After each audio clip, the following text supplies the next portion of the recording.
السلام علیکم ورحمۃ اللہ وبرکاتہ۔ عبدالکریم آزاد مخاطب ہوں۔ آج آپ دوستوں کی خدمت میں ناڑی بھید یعنی کہ نبض بمقام اخلاط مفرد کے اعتبار سے نبض جانچنے کا طریقہ، سمجھنے کا طریقہ کہ مفرد نبض کے اعتبار سے کون سا خلط اخلاط کہاں پر واقع ہے۔ تو اس سے پہلے یہ سمجھنا چاہیے کہ یہ تشخیص کا ایک طریقہ ہے جو کہ نبض کے اعتبار سے تشخیص کی جاتی ہے۔ انسان کے اندرونی یعنی کہ باطنی کیفیات، مزاج اور اخلاط کو سمجھا جاتا ہے کہ کون سا خلط کہاں پر واقع ہے۔ تو اس طرح مریض کا پہلے ہاتھ آپ نے ایسے بازو پکڑنا ہے، بالکل سامنے بٹھانا ہے اور ایک دم نبض جو دور سے چل کر آئے مریض تو اس کو آدھا گھنٹہ پونا گھنٹہ تک ریسٹ کرائیں تاکہ نبض دیکھنے میں آسانی پیدا ہو جاتی ہے۔ تو اس اعتبار سے آپ نے پہلے مریض کو ریسٹ لازمی کرانی ہے۔ آدھے گھنٹے بعد آپ نے اس کے بعد اس طرح آپ نے بازو بالکل سامنے بٹھا کر اس کے بعد آپ نے یہ جو ہماری انگلیوں کے یہ جو پور ہے یہاں سے نبض کے اوپر یہ انگلیوں کے پور رکھ کر معلوم کیا جاتا ہے باطنی کیفیات کو کہ جسم کی باطنی کیفیات کے اخلاط، کیفیت، مزاج کس طرح کے ہیں۔ تو اس اعتبار سے آج ہم کوشش کریں گے کہ صرف اور صرف مفرد مزاج سمجھا سکیں کہ کون سا خلط کہاں پر واقع ہے، یعنی کہ مفرد نبض کے اعتبار سے خلط کا مقام سمجھنے کی کوشش کریں گے۔ بعض دفعہ جو نیو طالب علم ہیں ان کو پتہ نہیں چلتا کہ کون سا خلط کہاں پر واقع ہے، تو اس اعتبار سے ان کو ذرا دشواریاں، مشکلات کا سامنا کرنا پڑتا ہے۔ تو آج ہم انشاءاللہ کوشش کریں گے کہ آسان سے آسان طریقے سے آپ کو نبض کے اعتبار سے اخلاط کا مقام سمجھائیں اور بالکل آسان طریقے سے وہ مقام کی نشاندہی کریں تاکہ سمجھنے میں آسانی ہو۔ تو اس طرح آپ نے مریض کے بازو پر ہاتھ رکھنا ہے، انگوٹھے والی سائیڈ، اس طرح یہ سائیڈ جو ہے اس سائیڈ پہ آپ نے چیک کرنا ہوگا۔ اب ہر ایک کا اپنا طریقہ ہوتا ہے، کوئی یہاں تک ہاتھ رکھتا ہے، کوئی تھوڑا پیچھے، کوئی یہاں تک ہاتھ رکھتا ہے، وہ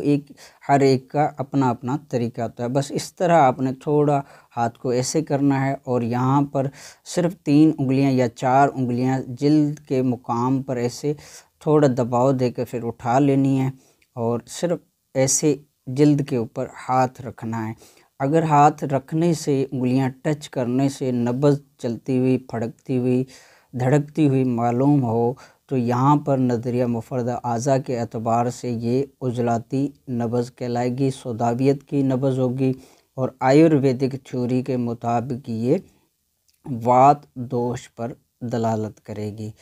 تو یہ سوداوی نبض کا مقام ہے، یعنی کہ عضلاتی نبض کا مقام ہے۔ ایسے ہی صرف جلد پر انگلیاں رکھنے سے اگر نبض چلتی ہوئی معلوم ہو تو یہ نبض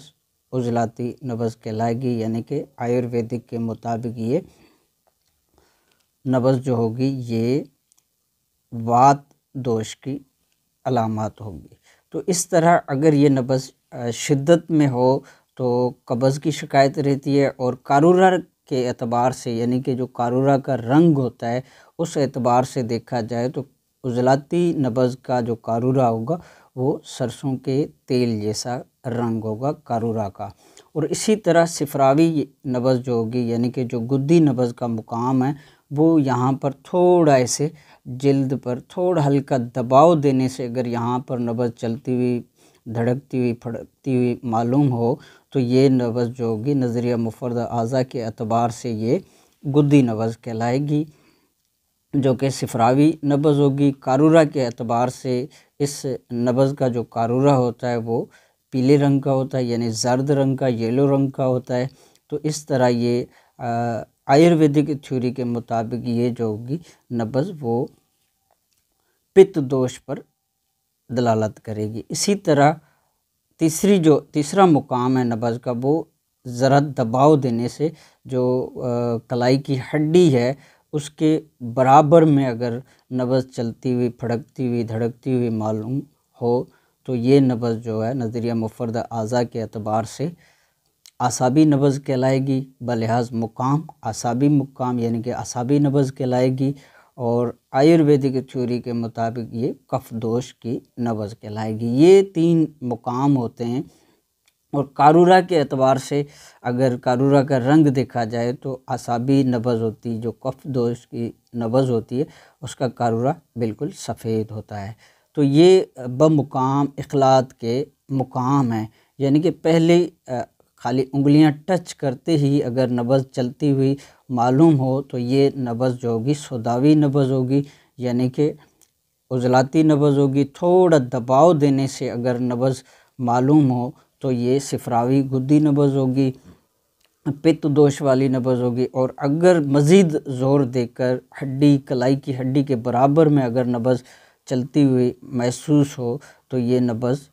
اعصابی نبض کہلائے گی۔ یہ ہے نبض کے 3 مقام اخلاط کے لحاظ سے، یعنی کہ پہلی پوزیشن میں اگر اس طرح بھی سمجھ میں نہ آئے تو سیڑھیوں کا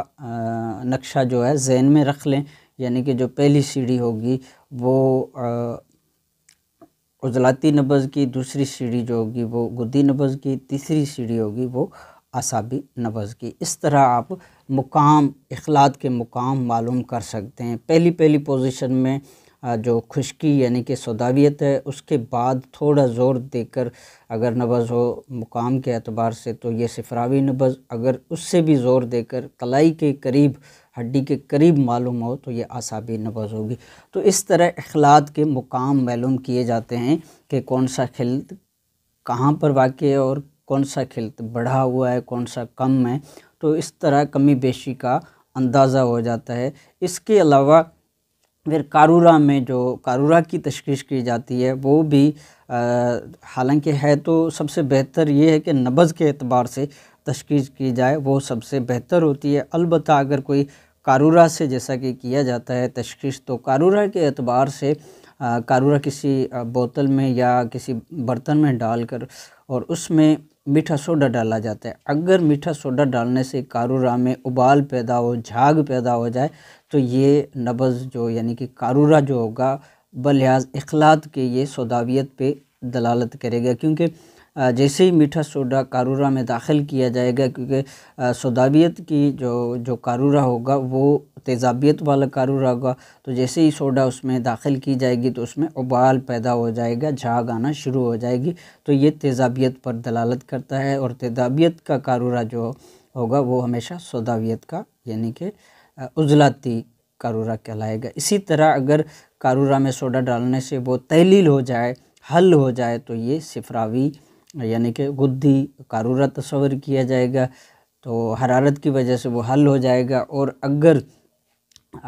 سوڈا قارورہ میں ڈالنے سے وہ بالکل نیچے جا کر بیٹھ جائے اور کسی قسم کا اس میں حل وغیرہ کوئی ریئیکشن نہ ہو تو وہ اعصابی یعنی کہ کف کا قارورہ ہوگا۔ تو اس طرح قارورہ سے تشخیص کی جاتی ہے۔ سب سے بہتر ہے کہ نبض کے اعتبار سے تشخیص کی جائے تو وہ زیادہ بہتر ہوتا ہے، کیونکہ نبض کے اعتبار سے اخلاط کا صحیح اندازہ ہو جاتا ہے کہ کون سا خلط بڑھا ہوا ہے، کون سا کم ہے۔ آپ کی دعاؤں کا طالب عبدالکریم آزاد۔